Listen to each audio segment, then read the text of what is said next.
Welcome back to the Nutrition Made Simple podcast.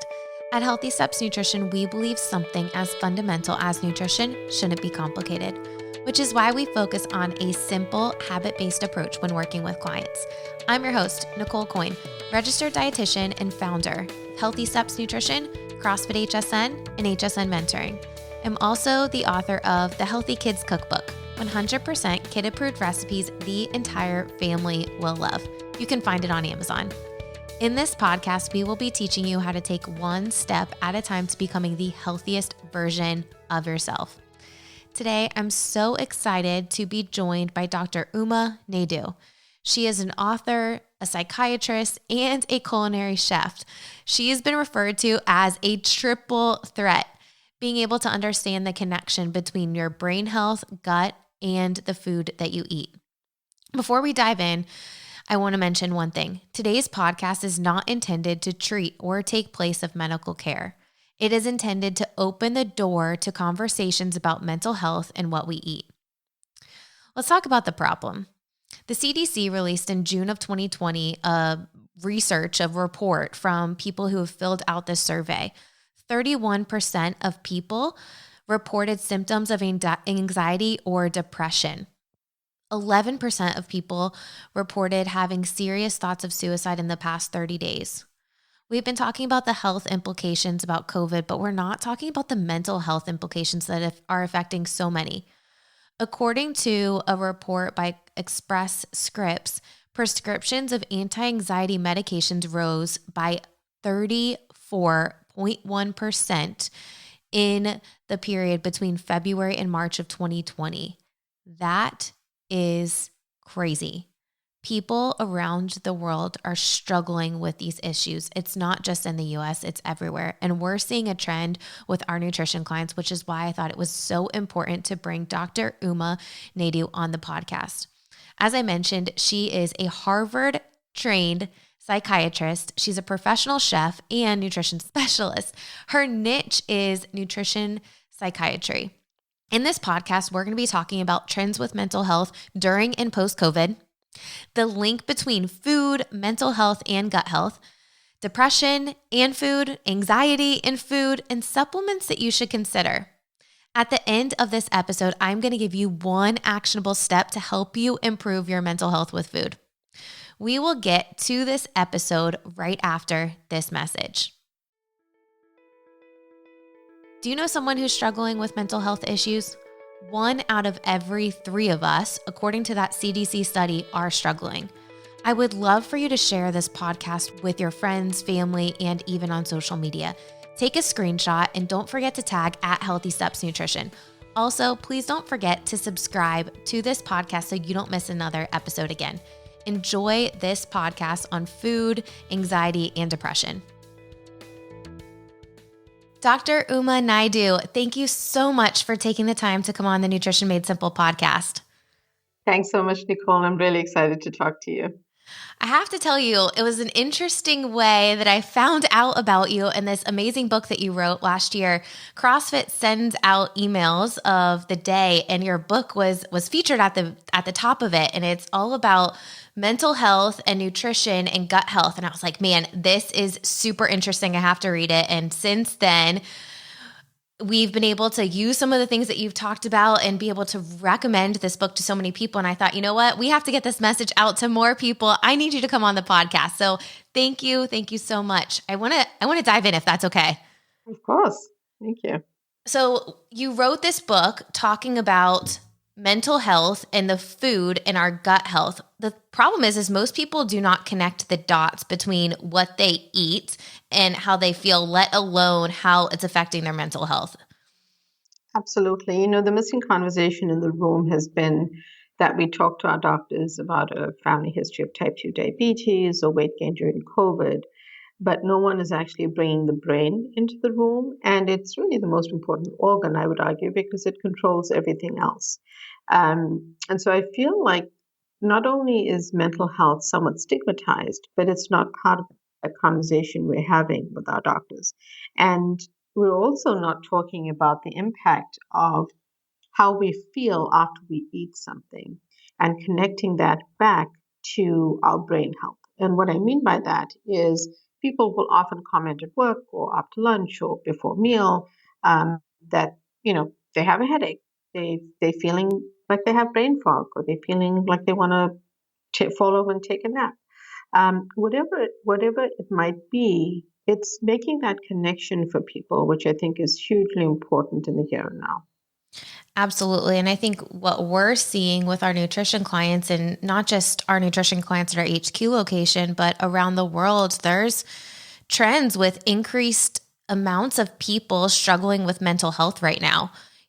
After COVID, during COVID, I mean, you can look at some of the research that was released in 2020, but in the book, you mentioned 1 out of 5 people will have a mental health issue during the course of a year, and 46 people have some type of mental health issue in the course of their lifetime. And you're right, it's stigmatizing. We're not talking about it enough, but it affects so many people. Right. I think it was 46% within a year. I think that we know that before COVID, mental health was an issue. And we've known for a long time that mental health is something that people feel ashamed to reach out for help about. I think that what COVID did is it accelerated the knowledge and understanding of how critical mental health is. But it also showed us that there are pre existing conditions where people suffered more, either succumbed to COVID or have had long term side effects, like even long COVID symptoms. But they're also noticing an increase in uptick of those individuals who survive who have mental health symptoms. So there's so many correlations that COVID has taught us around how vitally important mental health is. And I think that I, I feel as a psychiatrist in practicing all of my life as one that the missing conversation is how do we destigmatize this? And food, nutrition, and nutritional psychiatry is an easy way to really begin that conversation. I like to quote my example of the Food Network. There are many people who don't cook, who don't necessarily shop for groceries, but love watching the Food Network. It's part of almost entertainment. And hence, I use that theory, which I've observed, to really use nutrition and food as a conversation starter in my practice. Individuals come to me, but part of it is that they really want to we really want to uncap what that connection is between what they're eating and their emotional well-being. Which is so important, but it takes you actually working with a specialist and slowing down, because you're right. So many people do not connect what they eat with how they feel. Not necessarily just right after, but 2 hours later, right? Or the next day. Yes. If they can't sleep. I was talking to someone at CrossFit a couple days ago, and they said, Nicole, I was struggling with my nutrition. I was always having like energy slumps in the afternoon. I'm like, well, what did you eat for lunch? He said 2 cups of oatmeal and 2 bananas. I'm like, well, there wasn't a lot of protein. There wasn't a lot of carbohydrates or fat. We had a lot of carbohydrates, and our blood sugar went up and down, and that caused you to have that energy crash. So I think it's really important to slow down and take note of exactly how you feel after you eat, and now what you're saying, even the next day. I want to specifically talk about 2 mental health issues during the podcast today. Let's talk about depression first and foremost, and how that's correlated with the food and gut. What is, like, big picture, what are we looking at? So I think, part of understanding nutritional psychiatry is also understanding the gut-brain connection, because gut-brain connection explains that food-mood connection. And when we know and understand that the gut and brain are connected anatomically, physiologically, biochemically, when we understand that the breakdown products of what we eat then impact our emotional health as one of the many things they have an effect on. And when we think about depression, we want to first and foremost really start to think about what we're eating in our diet and what we're eating on a daily basis that may not be the best for us. And, I think that is wise probably for any one of us to do. It's not perfect. Life is not perfect. We live in a world where processed and ultra processed foods are in our environment, so it's hard to avoid them. But if for the most part we can be trying to eat healthy whole foods, it really does start with some basic principles like that. But then, for depression, there are things that we know have been studied And they include things like omega-3 fatty acids, which we can get from fatty seafood like salmon, anchovies, sardines. But you can also get some plant-based sources. The absorption is different, but you can obtain short-chain omega-3s from walnuts and chia seeds and flax seeds and things like that. And then, part of paying attention to gut health is understanding that you can eat prebiotic foods, you can consume fermented foods, and you can actually start to nurture that gut environment. Because by nurturing the gut microbes that live in the gut environment, you are taking care of how they function. And if they're eating well, they can function for your best health and your best mental health. They have many functions, including other things in your body like sleep, circadian rhythm, immunity. But what we're here to focus on is really their impact on your mental health. And by taking care of them and eating those foods, you are therefore taking care of the gut environment. And then there are other things like different vitamins you should be eating, the B vitamins, different minerals you should be consuming, things like magnesium, so important for bodily functions. And then spices, things like turmeric, have a positive impact on mood as well. You mentioned curcumin in the book as well as another spice that you should be thinking about. I think this is such an important starting conversation. So if we're struggling with mental health, an easy thing to start with is adding more omega-3s in, adding some prebiotics, adding some fermented foods, and making sure that we're just being intentional. But the truth is, like, if we're struggling with anxiety or depression or some mental health issues, the things that we normally crave, like the sugar and junk food and, junk is what we tend to go for. So it's even more important to be super intentional and be able to connect the dots for yourself of why am I eating those foods and are they actually helping or hurting the state that I'm in right now? Absolutely. It not only does mindful eating play a very big part in this, I think it's those times when we are rushed, stressed, feel like we don't have the time to accomplish something. We go to the supermarket or farmers market hungry. We buy the wrong foods. It's a cycle that gets set up. So part of it is setting the right intentions, being mindful. I'm a big proponent of the mind-body connection. I do think that mindfulness, meditation, different forms of movement, including CrossFit and other forms of exercise, just are part of this picture of our overall emotional well-being being at its best. So I couldn't Absolutely. agree with you more. Absolutely. I think the exercise piece of it, we know that endorphins are released after we exercise, we feel better and just getting into that routine. But I think the first step is always the toughest for people to, say, I'm not going to do this anymore. I'm going to be intentional and take one step at a time to get into the gym or just get moving and surround myself with people that are going to lift me up. And if we can set ourselves up for success with planning and prepping, some healthy foods or having them easily accessible and maybe making it a little bit tougher to grab the processed and ultra processed foods, you're going to set yourself up for success for sure. For sure. Absolutely. Let's talk about anxiety for a minute. I think so many people, when we look at the research that was released last year, it said 31% of people reported anxiety or depression versus the stats that you mentioned in your book, 1/5 of people in any given year will have issues. Like, that's a significant increase in the amount of people that are struggling. What is the connection between anxiety and food, and what are some actionable tips that people can take to help them?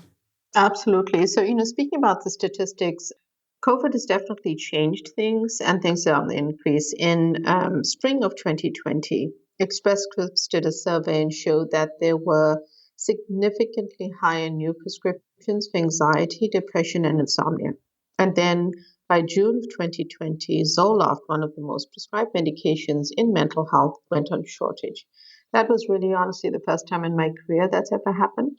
And what it spoke to is the new diagnoses and new prescriptions, and individuals who had not suffered with these conditions like anxiety before that were struggling now.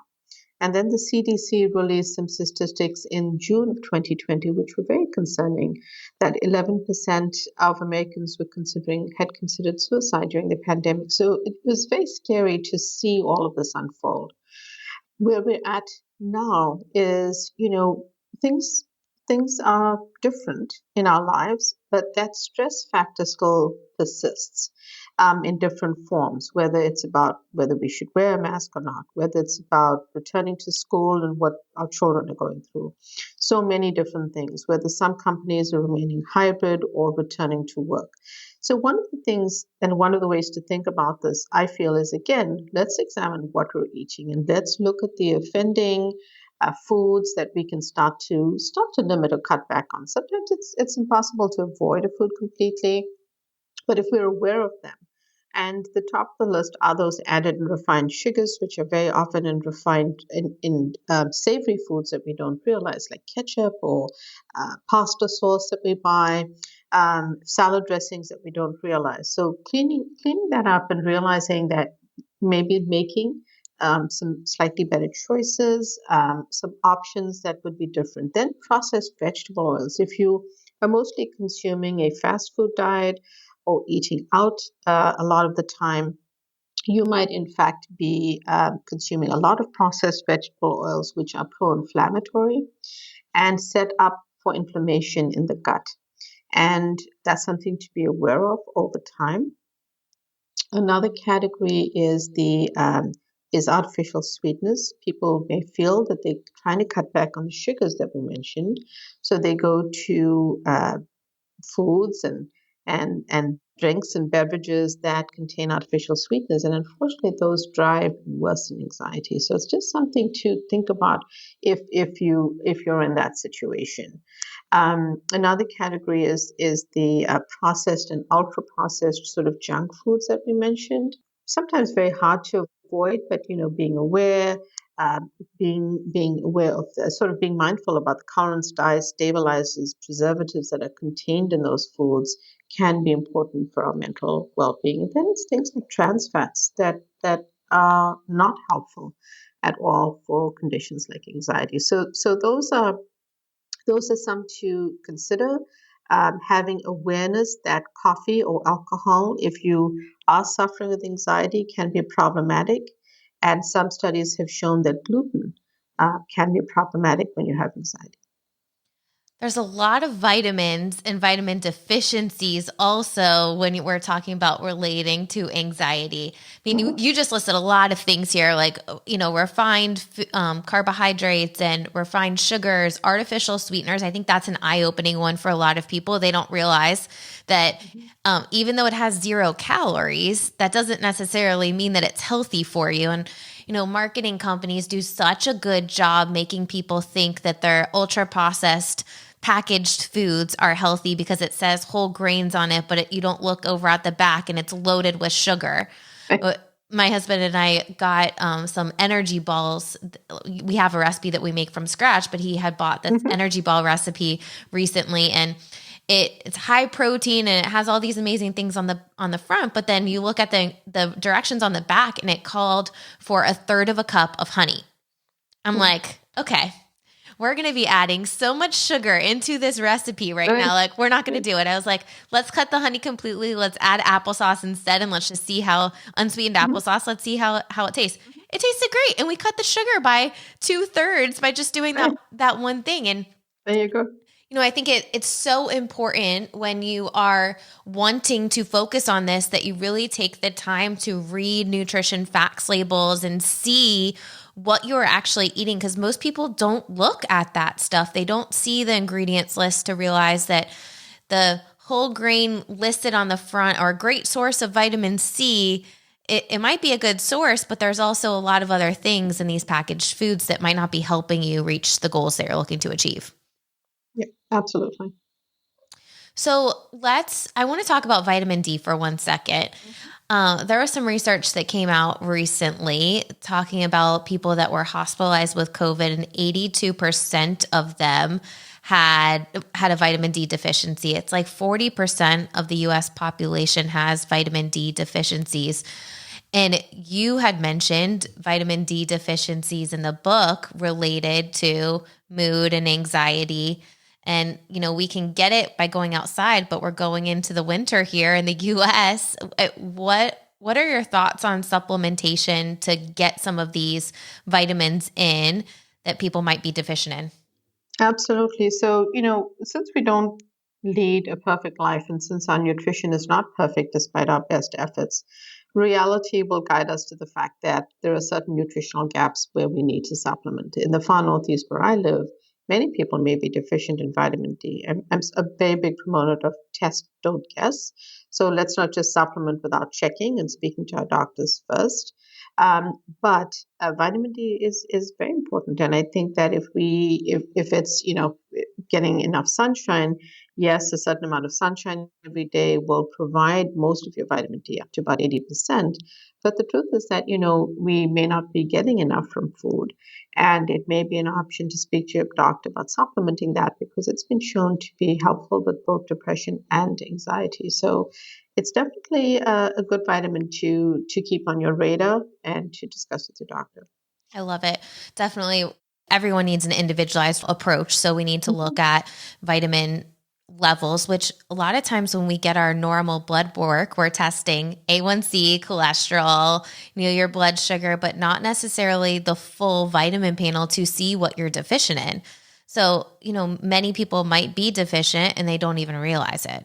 That's it. That's it. So, I always suggest that if people are struggling a little bit with anxiety, with mood, and they're looking for sort of complementary, supportive ways to improve, because there's a very big role for medications and therapy in mental health, and those have saved the lives of many of my patients. But at the same time, there are many individuals who are looking for more solutions and more tools in the toolkit, and that's where they can be speaking to their doctor about getting some vitamin panels, looking at magnesium supplementation where appropriate, and if say they have severe anxiety, it's something to find out more about. But remember, you can also obtain these nutrients from food. Absolutely. And there's better bioavailability in whole foods than just taking the supplement, right? That's true. That's true. So, that's a really important thing. And your body can only absorb so much. So just taking a ton of vitamins and minerals, spending a lot of money on that's not necessarily going to help solve the problem here. Let's actually see what we're deficient in first. Now, I think the overarching umbrella today is, hey, we understand there's a problem. There's a bigger problem now than ever with mental health. And we should start looking at how we feel connected to what we eat and looking at, what kind of whole foods can we add into our diet and being super mindful of the foods that might be inhibiting our progress or inhibiting us from managing mental health issues. Absolutely. Is there any other thoughts as we wrap up the podcast today? I would definitely want to know where people can find you. I'm going to put a link to your book below this recording. So click the link in the show notes. You can grab a copy of the book, which is amazing, called This Is Your Brain on Food, an indispensable guide to the surprising foods that fight depression, anxiety, PTSD, OCD, ADHD, and more. Holy cow, that was a tongue twister. Thank you so much. Well, so a lot of exciting things on my side, Nicole. In the fall, I will be releasing the first course in nutritional psychiatry. Details of that to follow. So people should definitely try to sign up for my newsletter at umanaidoomd.com, where we're always putting out content, and it's really the hub for all the information that I share.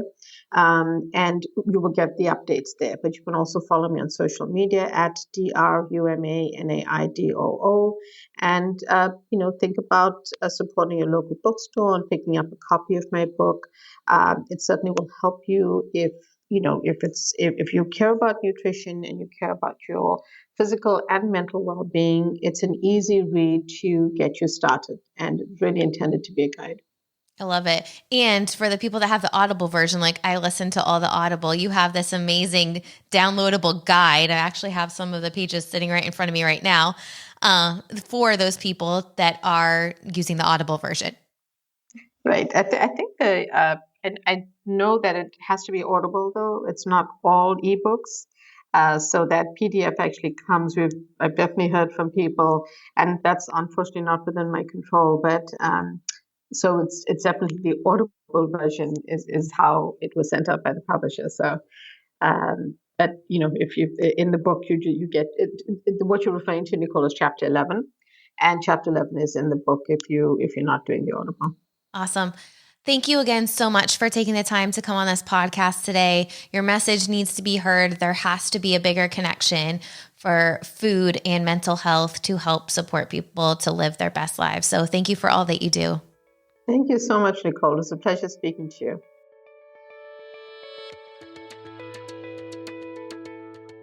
I hope you enjoyed that podcast with Dr. Uma Naidoo. We just scratched the surface on what she discusses in her book. If you are interested in reading her book, click the link in the show notes and you can grab your copy. It's pretty clear that the overconsumption of ultra-processed foods not only affect your waistline, but also affect your gut and brain health. I want to go over a couple of the main points that we talked about in this episode. In regards to depression, we want to add healthy foods in that are going to help and promote brain health. Prebiotics, probiotics, and especially omega-3s. In regards to anxiety, one of the main things that we talked about were the list of foods that cause your anxiety to get worse. Refined sugars, refined processed carbohydrates, processed vegetable oils, and artificial sweeteners. Another one that she mentioned in the book that we didn't talk about today was the ultra-processed lunch meats. Pretty interesting. All right, I want to talk about some actionable tips that you can take away from this. I'm not saying to cut out every single one of these foods in your diet. It's not realistic, and if you were going to cut it all out today, in a week, you're probably going to say that's not sustainable and go right back to old habits. I am saying to do one step at a time to start adding more whole foods in so that you ultimately remove some of these ultra-processed carbohydrates. I want to go back to our first principle at Healthy Steps Nutrition. Add more whole foods into your diet. Fruits and vegetables, nuts and seeds, these things that are filled with vitamins and minerals. We know that different colored foods contain different vitamins and minerals, and we need these not only to promote optimal immune health, but also to fight anxiety and depression. Let's specifically talk about a few vitamins. B vitamins, your green leafy vegetables, and dairy are great sources. Vitamin C not only helps immune health, but is also associated with mood, sleep, focus, and memory. Where can you find vitamin C? You guessed it, green leafy vegetables, kale, Brussels sprouts, broccoli, oranges, strawberries, sweet yellow peppers are also good sources of vitamin C. We mentioned vitamin D, but I think that most people don't even realize that they're vitamin D deficient. And when we look at chronic disease, there's so many associations with people that are vitamin D deficient and have chronic disease. How to get that supplementation or get it from food sources: tuna, egg yolks, mushrooms, salmon, shrimp, sardines. Vitamin D is a fat-soluble vitamin, so you want to eat some fat when you are having it so that it is absorbed better. All right, let's talk about one actionable tip. I challenge you to go into your pantry today and do a clean out. Get rid of some of that ultra-processed junk that's tempting you every single time you walk by and stock up on the whole foods. If you want to be successful long-term, you need to set yourself up for success, which means making the healthy foods easily accessible and those unhealthy processed foods that cause you to crave more and more, make those tougher for you to actually eat. I hope that you enjoyed this podcast. I can't express enough the importance of mental health. This podcast was not meant to get in the way or replace medical nutrition therapy and support by a therapist, psychologist. I would actually recommend that you go see someone, get help, please. I'll put some links below that are helpful in regards to mental health. We all struggle. And I think it's really important to admit and say, hey, I need some help. I know for me personally, I have seen more therapists and have had more therapy sessions in 2020 than the rest of my life combined. And it's okay to say you need help. And I challenge you, if you are struggling with this, to please ask for help. If there's anything that I can do, please let me know. Again, I hope you enjoyed this podcast. Please don't forget to subscribe to this podcast. And if you loved this episode, leave us a 5-star review, write a review so that you don't miss another episode again.